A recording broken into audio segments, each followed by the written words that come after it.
पहले तो प्रणाम सभी को, स्वागत है आपका आपके अपने परिवार पीजे प्लेनेट में। तो जैसा कि एसएससी जीडी 2024 के जो ज्वाइनिंग लेटर हैं अलग अलग फोर्सेस के, वो कैंडिडेट्स को भेजे जा रहे हैं और ज़्यादातर को पहुंच भी चुके हैं। लेकिन अभी कुछ कैंडिडेट्स हैं जिनके कमेंट्स आते हैं कि अभी नहीं मिला है उन्हें, तो जल्दी उन्हें भी मिल जाएगा। अभी बात हम करने वाले हैं सीआरपीएफ की ज्वाइनिंग के बारे में। तो बाकी जो फोर्स है हमारी सीआईएसएफ हो, बीएसएफ हो या फिर हमारी आईटीबीपी हो, तो इन पर हम वीडियो पहले ही बना चुके हैं। वहाँ बता चुके हैं कि कौन कौन से डॉक्यूमेंट्स लग रहे हैं, कौन कौन से फॉर्म फिलिंग होनी है, क्या क्या डॉक्यूमेंट प्रिपेयर करा के ले जाना है, किस किस के साइन होने हैं, वो सारी चीज़ हम वहाँ बता चुके हैं। अगर उन फोर्सेस से रिलेटेड कोई भी कैंडिडेट है तो उन्हें देख सकता है, डिस्क्रिप्शन बॉक्स में उनका लिंक मिल जाएगा या सीधे चैनल पर जाके आप देख सकते हैं। अभी हम बात करने वाले हैं कि आपका जो सीआरपीएफ है इसमें ज्वाइनिंग के टाइम कौन कौन से डॉक्यूमेंट की ज़रूरत होगी, कौन कौन से फॉर्म आपको यहाँ से फिल करके ले जाने हैं, या फिर कौन कौन से डॉक्यूमेंट जो है तो आपको प्रिपेयर करा के लेके जाने हैं। साथ ही साथ अटेस्टेशन फॉर्म जो है वो आपको फिल कराना है या नहीं कराना है। साथ ही साथ एक चीज़ आ जाती है कैरेक्टर सर्टिफिकेट, पुलिस वेरिफिकेशन, ये सारी चीज़ें आपको करानी है या नहीं करानी है। और बैंक अकाउंट है, कैरेक्टर सर्टिफिकेट जो गजटेड ऑफिसर से है वो तो आपको ज्वाइनिंग लेटर में ही मिल चुका है, लेकिन क्या पुलिस वेरिफिकेशन कराना है आपको, उस पर भी बात करेंगे। भाई आपकी जितनी भी फॉर्म फिलिंग है वो इस वीडियो में हम देख रहे होंगे कि सीआरपीएफ ज्वाइनिंग से संबंधित जितनी भी मतलब क्वेश्चंस हो सकते हैं, डाउट हो सकते हैं, उन सबको ज्वाइनिंग लेटर को भी हम समझा रहे होंगे कि उसमें क्या क्या चीज़ें हैं, क्या क्या सामान लेके जाना है आपको, या कितने पैसे लेके जाने हैं, सारी चीज़ें हम देख रहे होंगे। और एक पॉइंट टू पॉइंट सारे डाउट आपके क्लियर कर रहे होंगे, बस वीडियो में लास्ट तक बने रहिएगा। तो चलिए स्टार्ट करते हैं और सामने ही एक ज्वाइनिंग लेटर है उसे देख लेते हैं। तो यहाँ पे सामने आ जाता है ज्वाइनिंग लेटर, और यहाँ पे अगर हम बात करें तो यहाँ पे दे रखा है office of the deputy inspector general of police GC CRPF Prayagraj, post Ismailganj, district Prayagraj, Uttar Pradesh. तो यहाँ पे इनकी जो है अपनी ज्वाइनिंग है और डेट भी दे रखी है कि किस डेट में इन्हें ज्वाइनिंग करनी है। आगे थोड़ा सा चलें तो इन्होंने दे रखा है एक ये है, तो एक भाई ने सेंड किया था, यहाँ पे आप देख सकते हैं, यहाँ पे इन्हें ज्वाइन करना है। ये सीआरपीएफ प्रयागराज जो सेंटर है वहाँ पे ज्वाइन करना है, पिन भी दे रखा है यहाँ पे। और यहाँ पे इन्होंने बोल रखा है कि 21/1/2025 से पहले इन्हें ज्वाइन करना है। तो ये हो जाता है ये अपना सीआरपीएफ का ज्वाइनिंग से रिलेटेड ये जो है कि यहाँ पे इन्हें ज्वाइन करना है। बाकी सबका अलग अलग सेंटर भी हो सकता है, कुछ का ये भी सेंटर हो सकता है। अब थोड़ा आगे चलते हैं और जो काम की चीज़ें उन्हें देख लेते हैं। तो ये जो लेटर था इनके पास 23 दिसंबर को आ गया था। भाई आगे बात करें तो यहाँ पे इनकी कुछ पर्सनल डिटेल्स हैं वो दे रखी हैं जो कि हमने हाइड कर दी हैं।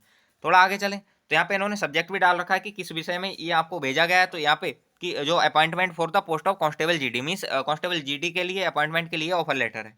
वहीं अगर हम थोड़ा सा आगे चलें तो इन्होंने यहाँ पे मेंशन कर रखा है कि जैसा कि रिजल्ट सक्सेसफुली मतलब हो गया है और उसमें आपको सेलेक्ट किया गया है, यहाँ पे आप इस जॉब के लिए मतलब ये हैं, और यहाँ पे मतलब टेम्परली ये पोस्ट के लिए आप अभी हैं।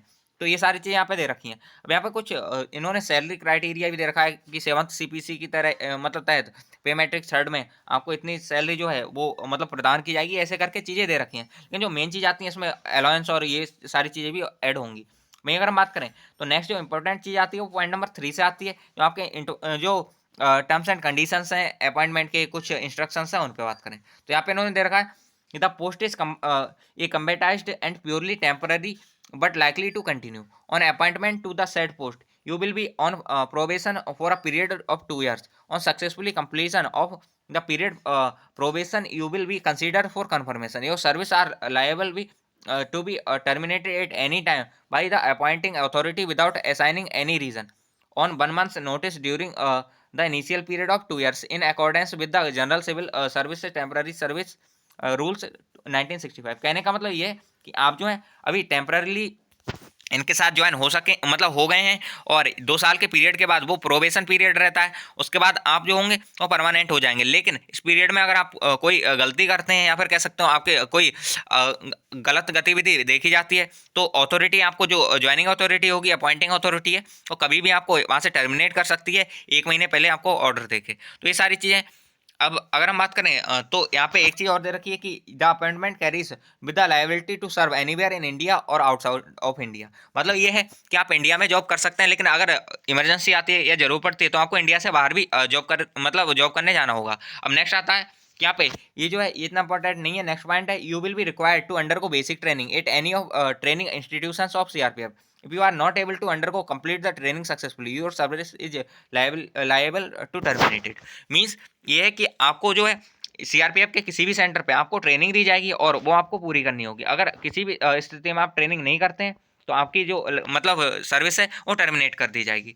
नेक्स्ट आगे दे रखा है कि अगर आप 10 साल से पहले रिजाइन करते हैं, यहाँ पे ये पॉइंट है, बहुत सारे लोगों का डाउट रहता है, क्वेश्चंस रहते हैं। तो ये अगर आप 10 साल की मतलब सर्विस से पहले अपना रिजाइन करते हैं तो आपको या तो 3 महीने की सैलरी या फिर अपना ट्रेनिंग का खर्चा, दोनों में से जो भी ज़्यादा होगा वो सरकार को वापस करना होगा।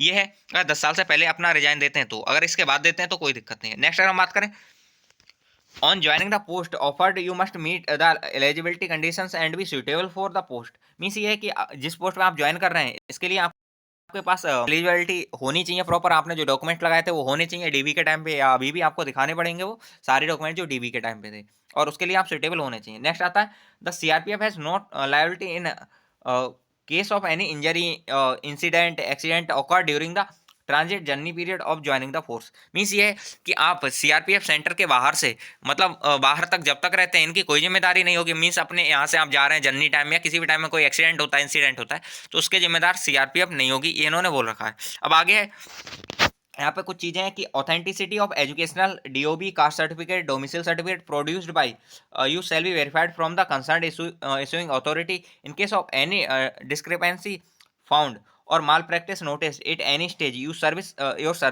shall be liable to be terminated without assigning any reason. You shall also be liable for the action against you as per law। कहने का मतलब ये है कि अगर जो आपने डॉक्यूमेंट दिए हैं, चाहे वो एजुकेशनल डॉक्यूमेंट हो, डेट ऑफ बर्थ के लिए हो, कास्ट सर्टिफिकेट हो, डोमिसाइल सर्टिफिकेट हो, जो आपने दिए हैं, या फिर आप आगे भी चेक होंगे, अथॉरिटी चेक करेगी। अगर इस में कहीं भी आप गलत पाए जाते हैं या फिर गलत आपके जो डॉक्यूमेंट्स है वो पाए जाते हैं, तो इस स्थिति में आपको वहां से निकाल दिया जाएगा। और दूसरा ये है कि आपके अगेंस्ट जो कानूनी कार्रवाई जो है, जो लॉ के अकॉर्डिंग होगी, वो भी की जा सकती है। नेक्स्ट अगर हम बात करें, नेक्स्ट आता है, your joining initially for the post of constable GD is subject to fulfilling all eligibility conditions including medical fitness. कहने का मतलब ये आपकी जो ज्वाइनिंग है वो पोस्ट जो है आपकी कांस्टेबल जीडी के लिए, और यहाँ पे एलिजिबिलिटी कंडीशंस आपको फुलफिल करनी है, साथ ही साथ आपकी मेडिकल फिटनेस भी होनी चाहिए। तो ये जो चीज़ें ये भी आपको करवा के ले, मतलब ये भी चीज़ें आपकी देखी जाएंगी, वहाँ पे वापस से मेडिकल होगा, और जितने डाउट हैं, जितने क्वेश्चंस है, डॉक्यूमेंट्स हैं, वो भी आगे हम देख रहे होंगे। एक बार ये जो चीज़ है इसे आपको समझा देते हैं, उसके बाद सारी चीज़ें हम करेंगे। नेक्स्ट अगर हम बात करें, you will be entitled to pay an allowance pension benefits under NCPS new ये कंट्रीब्यूटरी पेंशन स्कीम इम्प्लीमेंटेड। इनका कहने का मतलब ये है कि जो पुरानी स्कीम थी जिसमें पूरी आपकी पेंशन बनती थी वो नहीं है, एक नई स्कीम जो आई थी उसके तहत आपको जो है वो अमाउंट जो है वो मिलेगा। यहाँ पे बेसिक पे का 10% होता है, जो कि अगर हम आगे बात करें, नेक्स्ट आता है, you will not be entitled for reimbursement of any expenditure for the journey from your hometown to place of joining। कहने का मतलब ये कोई भी पैसा आपको यहाँ अपने होम टाउन से और वहाँ तक पहुँचने के लिए नहीं प्रदान किया जाएगा। ऐसा नहीं है कोई मतलब आपको ट्रैवलिंग अलाउंस दिया जाएगा, ऐसा कुछ नहीं है, आप अपने खर्चे से जाएंगे। ये in case you do not report by the stipulated date mentioned at para 4 below, the offer of appointment made you will be deemed to have left automatically and no correspondence whatsoever on the subject will be entertained। कहने का मतलब ये कि आप नहीं पहुंच पाते हैं तो कैंडिडेचर कैंसिल हो जाएगा, ऐसे ये बता रहे हैं। नेक्स्ट अगर हम बात करें, अगर आप यहाँ पे इंपॉर्टेंट चीज़ दे रखिए कि अगर आप ओबीसी पर्सनल हैं या फिर ओबीसी से आप कह सकते हो अपनी जो वैकेंसी है उसे क्लेम कर रहे हैं, या फिर किसी और कैटेगरी से, ओबीसी के अलावा आप एससी ईडब्ल्यूएस किसी से भी हैं, तो आपको यहाँ पे अपने जो डॉक्यूमेंट है वैलिड वो दिखाने होंगे, वरना आपको बिना मतलब डॉक्यूमेंट नहीं दिखा पाते हैं तो आपको यहाँ से निकाल दिया जाएगा। और इसके मतलब अलावा आपके साथ भारतीय न्याय संहिता के अंडर जो भी लॉ के अंडर जितनी भी सजाएं होंगी या जो भी होंगी आपके साथ हो सकती हैं वो। नेक्स्ट आता है, the finding opinion of the recruitment medical board will be valid for 1 year from the date of fitness. कहने का मतलब ये जो लाइन है इसका मतलब ये है कि जो आपका मेडिकल होता है, तो मेडिकल में जो पहले मेडिकल हुआ था और अब आप ज्वाइनिंग कर रहे हैं, तो उस टाइम तक अगर 1 साल का गैप या उससे ज़्यादा का गैप हो जाता है तो आपको वापस से जो है कह सकते हैं वापस से मेडिकल कराया जाएगा। लेकिन अगर इससे कम का होता है तो वापस से पूरा मेडिकल नहीं होता, कुछ चीज़ देखी जाती हैं। लेकिन अगर ज़्यादा गैप हो जाता है तो पूरा मेडिकल वापस से कराया जाता है, ये इन्होंने बता रखा है। The services are liable to be terminated without assigning for any for reason if there is prima facie proof having indulge in any malpractice during the any stage of examination. मतलब exam के किसी phase में, किसी भी stage में आपने कोई गलती की है, किसी गलत तरीके से अपनी वैकेंसी मतलब पूरी की है, नौकरी ली है, तो आपको जब भी पता चलेगा वो आपको किसी भी टाइम निकाल सकते हैं, आपको बिना बताए। तो ये हो जाता है नेक्स्ट। और इसके मतलब अलावा आपके साथ कानूनी कार्रवाई की जा सकती है। नेक्स्ट है, on appointment character and antecedent and other relevant documents will be verified from concern civil authority and adverse remarks if any notice the service will be terminated without assigning any reason. तो आपका जो character certificate है वो character से related जितने भी चीज़ें हैं वो उनकी जो भी अथॉरिटी होंगी, मीन्स कह सकते हो पुलिस वेरिफिकेशन एक तरह से, तो उनसे ये आपका कैरेक्टर सर्टिफिकेट है वो वेरीफाई किया जाएगा। साथ ही साथ आपको यहाँ से भी फिल करके ले जाना है। अब यहाँ पे एक बात आती है कि आपको पुलिस जो वेरिफिकेशन होता है या कैरेक्टर सर्टिफिकेट पुलिस द्वारा बनता है, वो क्या बनवा के लेके जाना है। तो जितने भी कैंडिडेट्स हैं, क्योंकि ये जो चेक करेंगे, एक तो ये होता है कि आपका डिपार्टमेंटल भी आता है, जो आपके थाना होगा वहाँ पे डिपार्टमेंटल एक वो मेल करेंगे और उसके हिसाब से आपके डॉक्यूमेंट चेक होंगे। लेकिन आप लोग इतना करिएगा, ऑनलाइन जाके एक अपना कैरेक्टर सर्टिफिकेट है वो फिर भी प्रिपेयर करा लीजिएगा, क्योंकि वो प्रिपेयर होगा एंड देन उसे प्रिपेयर होने में अब थोड़ी दिक्कत होती है। एसएचओ की साइन करके ऑफलाइन अब नहीं बन रहे हैं। करना क्या होता है, आपको ऑनलाइन मतलब 50 रुपये पेमेंट करने के बाद अपना फॉर्म फिल करना होता है एंड वो फॉर्म जो होता है उसकी उनके पास पहुंच जाता है। फिर वो आपको बुलाते हैं थाने में कि आप आइए और वेरीफाई कराइए। उसके बाद डॉक्यूमेंट लेके आपको जाना होता है और कुछ लिखवा के भी लेके जाना होता है अपने ग्राम प्रधान या ऐसे लोगों से, और फिर वो वहाँ से वेरीफाई करते हैं और उसके बाद वो सर्टिफिकेट बना के देते हैं। चूँकि वहाँ पे जो काम है वो आपके जाने का है, कोई और जाके काम नहीं करा सकता है, तो इस वजह से आपको वो अभी बनवा लेना है, क्योंकि अगर आप ज्वाइनिंग पे चले गए और वहाँ पे वो मांगने लग गए तो फिर आपको दिक्कत हो सकती है। तो इस चीज़ का आप ध्यान रखिएगा कि अभी आप ये जो है अपना जो एसएचओ वेरिफिकेशन या कह सकते हो ये कैरेक्टर सर्टिफिकेट जो बाई पुलिस बनता है, तो इसे बनवा लेना ज़्यादा अच्छा रहेगा। अगर वो नहीं मांगते हैं तो अलग बात है, लेकिन अगर मांगते हैं तो दिक्कत हो सकती है। करना कुछ नहीं है, आपको बस वेबसाइट पर जाना है और यहाँ पे यूपी गवर्नमेंट ही बना देगी, आपको जिस भी स्टेट से वहाँ से बनवा सकते हैं। आप सीधे वेबसाइट पे जाएंगे और वेबसाइट पे जाने के बाद आप अपने डिटेल्स डालेंगे और वहाँ पे वो अपना ऑनलाइन कर देंगे एंड देन थाने से आपको कॉल आएगी, वहाँ जाके आपको वेरीफाई कराना है एंड देन बन के तैयार हो जाएगा। 5 से 7 दिन में आपको मिल जाएगा। आप डाउनलोड कर सकते हैं, बाई पोस्ट आ सकता है, जिस मोड को आप चूज़ करेंगे वो हो जाएगा। तो बस करना ही है कि बनवा लेना, ज़्यादा अच्छा रहेगा। वरना लास्ट टाइम में अगर आप ज्वाइनिंग पे होंगे और फिर उन्होंने मांग लिया तो दिक्कत रहेगी, आप आ भी नहीं पाएंगे और यहाँ पे बन नहीं पाएगा। तो उससे कहीं बचने के लिए आप ये कर सकते हैं। भाई यहाँ पे मेंशन नहीं कि आपको बनवाना है, लेकिन यहाँ पे जैसा कि ये बोल रहे हैं कि चेक करेंगे वो इस तरह से कि आपको मतलब जो अथॉरिटी है वो देखेंगी कि आपने कोई मतलब गलत तरीके से वो ज्वाइन नहीं किया, या फिर आप जितने भी अपॉइंटमेंट है आपका करेक्टर एंड एंटीसीडेंट सर्टिफिकेट का, तो ये है या नहीं है आपके पास ये करेक्टर सर्टिफिकेट, हो सकता है वो देखने लग जाए, तो इसलिए करा लेना। नेक्स्ट अगर हम बात करें तो यहाँ पे इन्होंने दे रखा है कि यहाँ पे आपको ज्वाइन करना है, ये तो आपके सबके में ही दे रखा होगा और डेट दे रखी होगी। नीचे जो चीज़ें हैं उन पे बात कर लेते हैं। आपको जो डॉक्यूमेंट लेके जाने, आपकी मेट्रिकुलेशन मतलब 10th सर्टिफिकेट, इस पर डेट ऑफ बर्थ होती है, ये आपको होना चाहिए। स्कूल जो आपका इशू करेगा आपका पहले से आपके पास होगा, इसी से फॉर्म भरा गया होगा। नेक्स्ट अगर हम बात करें इंटरमीडिएट डिग्री जो भी आपने फिल किया है क्वालिफिकेशन, वो सारी आपको लेके जानी है जो आपके एसएससी के फॉर्म में फिल की थी आपने। एसएससी जीडी जब फॉर्म ऑनलाइन हो रहा था कास्ट सर्टिफिकेट लेके जाना है आपको, सेंट्रल सर्टिफिकेट होना चाहिए, इस चीज़ का आप ध्यान रखिएगा। एससी एसटी ओबीसी जो भी सर्टिफिकेट है आपके सबके लेके जाने हैं, जिससे आप बिलोंग करते हैं उस कैटेगरी के लेके जाने, साथ ही साथ आपका डोमिसाइल सर्टिफिकेट भी लगेगा, तो इस चीज़ का आप ध्यान रखिएगा। अब जो है जो मतलब प्रीवियस एम्प्लॉयर है, मीन्स गवर्नमेंट सेक्टर में या कहीं भी, तो उनके लिए एनओसी लेके जानी है अपनी, नो ऑब्जेक्शन सर्टिफिकेट कहते हैं इससे, ये आपको लेके जाना है। नेक्स्ट अगर हम बात करें, ये pre verification from enclosed with this offer of appointment to be fulfilled up properly and go attested by the authorities as mentioned in the form. कहने का मतलब ये है कि प्री वेरिफिकेशन जो भी फॉर्म होंगे वो आपको प्रॉपर फिल करने हैं और उसके बाद ये सारे फॉर्म फिल करने के बाद जो अथॉरिटी बताई है उनसे सिग्नेचर भी कराने हैं। तो इस चीज़ का आप ध्यान रखिएगा। इसी वजह से हमने बोला था कि एसएचओ वेरिफिकेशन आपको पहले ही करा लेना है, क्योंकि इन्होंने दे रखा है साथ ही साथ कि जो आपके प्री वेरिफिकेशन जितने भी फॉर्म हैं आपको फिल करा के और साथ ही साथ जो अथॉरिटी है उनके सिग्नेचर करा के लेके आने हैं, उनके बिना नहीं चलेंगी। तो ये है, इसलिए आप पुलिस वेरिफिकेशन भी जो है वो करा लेना, ज़्यादा अच्छा रहेगा। नेक्स्ट अगर हम बात करें, आपको जो नवीनतम फोटोग्राफ होंगे मतलब नए फोटोग्राफ होंगे उनकी 10 कॉपीज लगेंगी, तो वो 10 कॉपीज आप लेके जाना। साथ ही साथ ये बैंक अकाउंट के बारे में बात करें तो सेविंग बैंक अकाउंट जो है वो आपका खुलेगा, इसका ध्यान रखना। तो आपका सेविंग बैंक अकाउंट जो कि आपका एसबीआई में खुलेगा और इसके साथ आपका एटीएम होना चाहिए, साथ ही साथ आपकी चेकबुक होनी चाहिए और आपके मतलब जो फर्स्ट मतलब कह सकते हो सेविंग अकाउंट पासबुक का उसका फर्स्ट पेपर जो है, या फिर कह सकते हो उसकी फोटोकॉपी होनी चाहिए फर्स्ट पेपर की। साथ ही साथ यहाँ पे जितनी चेकबुक और एटीएम ये तो मतलब मैंडेटरी आपको लेके जाना है। नेक्स्ट अगर हम बात करें तो 5,000 रुपये भी लेके जाने हैं आपको, और 5,000 रुपये इसके लिए वहाँ पे मैथ्स का जो खर्चा होता है वो आपको पहले पे करना होता है, तो वो आपको पे करना है, इस वजह से 5,000 रुपये लेके जाने हैं। ऐसा नहीं केवल 5,000 ही लेके जाएं अपने साथ अपने खर्चे के लिए, और भी आप अमाउंट लेके जाइएगा। नेक्स्ट अगर हम बात करें तो अपने साथ लाइट वेटिंग मतलब सोने के लिए कुछ मतलब बेड का सामान, साथ ही साथ अपने कपड़े, ये सब लेके जाना है जो भी आपको रिक्वायरमेंट है।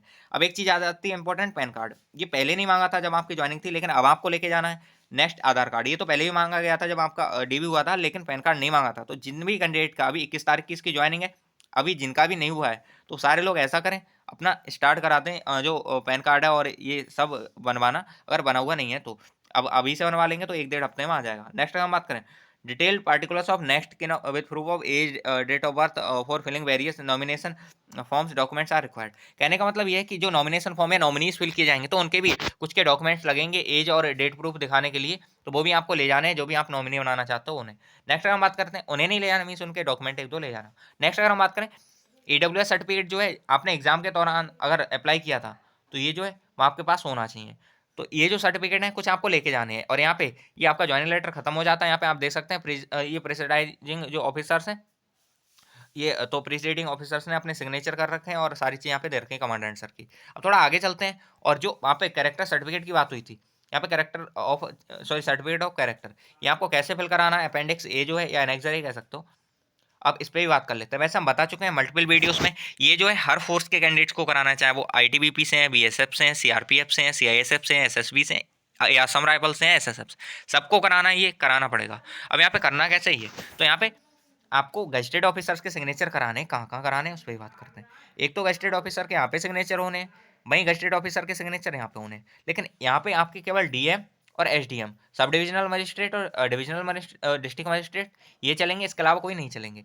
वहीं ऊपर आप किसी भी गजेटेड ऑफिसर से करा सकते हैं, इस पर भी हम आ रहे होंगे, बात कर रहे होंगे। सबसे पहले देखते हैं यहाँ पे, तो जैसे आप यहाँ पे सिग्नेचर करवाने वाले हैं तहसीलदार से, मान लो तहसीलदार है, आप इंटर कॉलेज प्रिंसिपल जिससे भी आप करवाने वाले हैं, तो वो सर्टिफाई कर रहे होंगे कि certified at I have known Mr Mrs, मतलब आपका नाम कि आप जो भी हैं यहाँ पे आपको नाम अपना डाल देना है। नेक्स्ट सन और डॉटर ऑफ मीन्स अपने फादर का नेम यहाँ पे डाल देना है for the last, and then यहाँ पे ये वो खुद फिल कर देंगे कि आपको कितने साल कितने महीने से आपको जानते हैं। Next and that the best of my knowledge and believe the bears ये reputable character and has no antecedent which render him unsuitable for government employment. कहने का मतलब ये है कि वो फिल मतलब आपको वेरीफाई कर रहे हैं कि मैं इन्हें पहले से जानता हूँ इतने साल इतने महीने से, और मेरी नॉलेज में इनके साथ मतलब इनका कैरेक्टर अच्छा है और कोई ऐसा मतलब काम इन्होंने नहीं किया कि गवर्नमेंट एम्प्लॉयमेंट के लिए जो मतलब बाधा बने, इस तरह से वो करेंगे। और नीचे मिस्टर और फिर यहाँ पे आपका नाम आ जाएगा, is not related to me. कहने का मतलब ये है कि वो वेरीफाई कर रहा हूँ कि ये जो इंसान है ये मेरे से रिलेटेड नहीं है। रिलेटेड मीन्स मेरे रिलेशन में नहीं है, ऐसा नहीं कि मैं इन्हें मतलब रिलेशन में तो दबाव में आके कर रहा हूँ, ऐसा नहीं है। मैं बस इन्हें जानता हूँ और इनका कैरेक्टर अच्छा है, इस तरह से वो अधिकारी हैं वो वेरीफाई कर रहे होंगे, आपको सर्टिफाई कर रहे होंगे। और यहाँ पे उनके सिग्नेचर आपने करा लेने, उनके ऑफिस सबसे पहले यहाँ पे उनके सिग्नेचर हो जाएंगे जो भी, फिर उसके बाद यहाँ पे इनकी ऑफिस सील होगी वो हो जाएगी, और यहाँ पे डेजिग्नेशन वो खुद ही लिख देंगे कि वो कौन है। मान लो तहसीलदार से लिखवाया तो तहसीलदार वो खुद ब्रैकेट में डाल देंगे। नेक्स्ट यहाँ पे जगह डालनी है, किस जगह आपने कराया था और डेट। अब जगह ऐसा नहीं है कि मतलब कॉलेज का नाम डालना है, यहाँ पे प्लेस डालना है कि किस जगह है। जैसे आप सिटी का नाम, जैसे अगर आप बात करें दिल्ली से हैं, दिल्ली में करा रहे हैं तो दिल्ली लिख सकते हैं यहाँ पे, कुछ इस तरह से यहाँ करा देना और डेट डाल देनी है।